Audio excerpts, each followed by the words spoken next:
here we are, Buttermere to the right.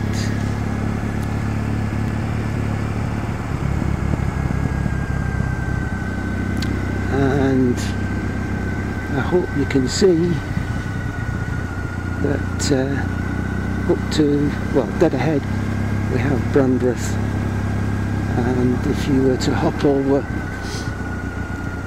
those mountains to the right, you would be in Honister.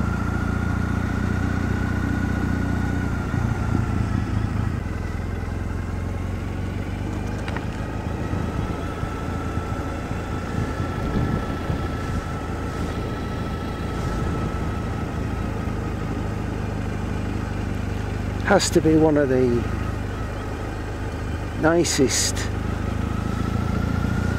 valleys, apart from Honister, top end of Buttermere, with that fantastic crag at the end, and Brandreth, just looking up to Haystacks, which is Alfred Wainwright's favourite. Absolutely beautiful place. Idyllic at any time of year, especially nice when there's a little bit of sunshine.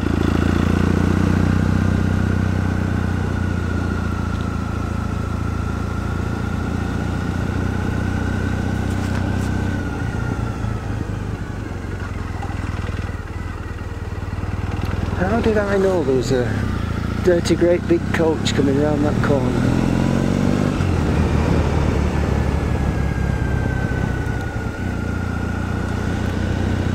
Oh, fell walking country. No, fell running country. I mentioned about fell running in the video running up to Scarfell, up Wasdale, past Wastwater.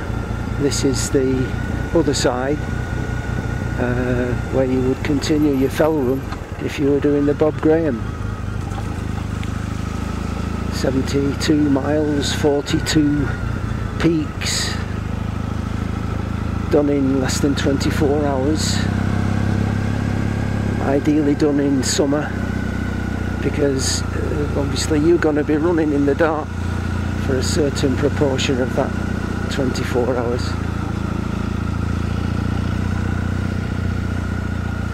Hope you're getting this scenery, guys, as we're going to Honister Pass.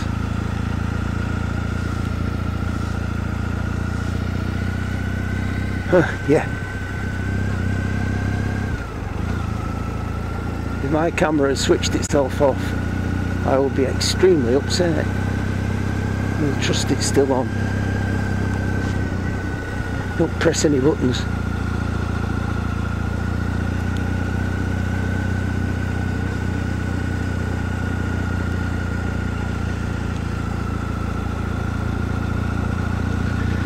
Short of the Scottish glens, Glencoe and up the west coast of Scotland, I don't think you'll find a more impressive pass. It's absolutely classic U-shaped valley, glacial valley. You could just imagine in the Ice Age this being absolutely full of ice, gouging out this gorgeous U-shaped valley.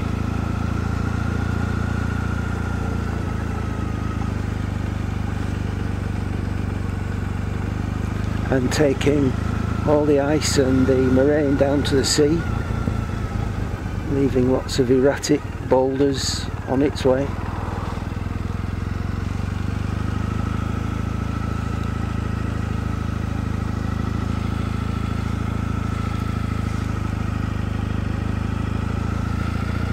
Straight up. Imagine running up that, or running down it. Obviously there's a route to the Bob Graham. Have to learn the route, memorise it, because a lot of these guys that do the Bob Graham mountain fell run don't take maps. They've got the map in their head.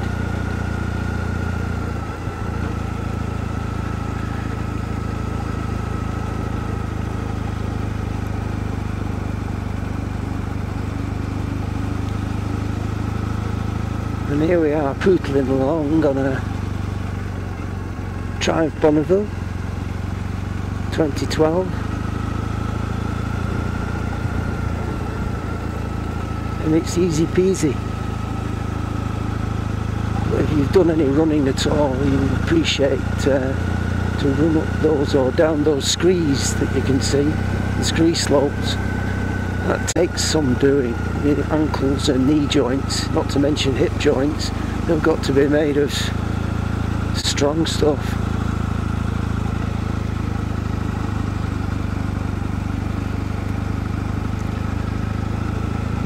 And there up ahead is the Honister Pass.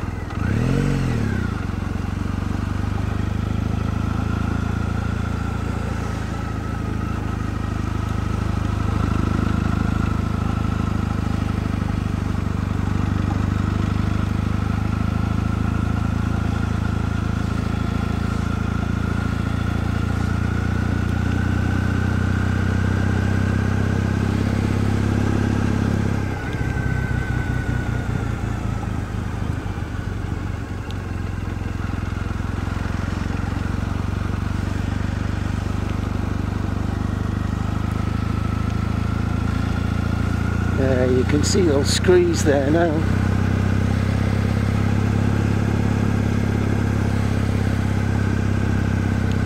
Quite wet as well. So again, if you're descending those with fell running shoes on, well, these guys running down those literally leap and cover huge distances, a bit like Usain Bolt, 9.5 foot stride. When they leap down those, they're doing, some of them, like 15 feet leaps. And I think I mentioned in the last video about it possibly being an Olympic sport. That would be superb if it would be. I mean, if you could televise them coming down, say that, just look up to the right there. Fantastic.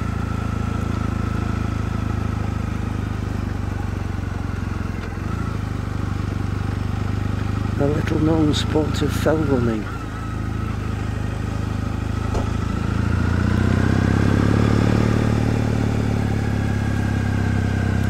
And you can feel the air is quite different here. It is definitely mountain air.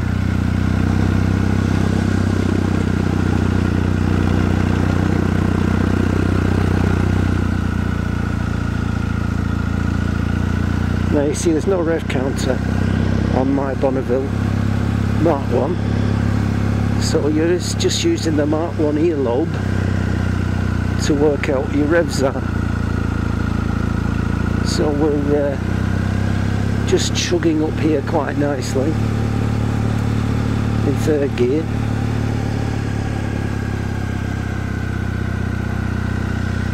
Two up, because I've got my guide on the back. My mountain guide, who's been all over these mountains much more than I have. I think I'm the novice. Now, come on, get a gear, Mrs. Vauxhall driver. You need a low gear. I'm now in second, as you can probably hear. And she's panicking because she can see a headlight behind her and an oncoming Land Rover. Just keep going, love, you'll be alright. Oh no, see, we don't give way.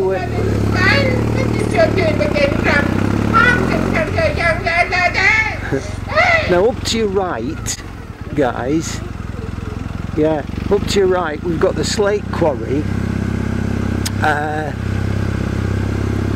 and it's very interesting because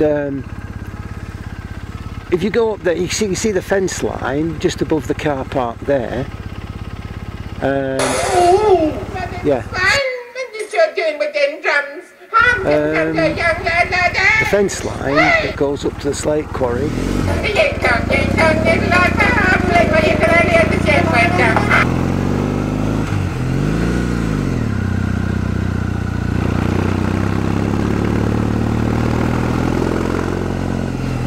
messing about there. Just put your foot down and get up the damned hill. Honister Slate mine, there you are. Now that's worth a visit, guys, when you come up here, because they take you up and you can clip on to wires and have a good look at the Slate Quarry.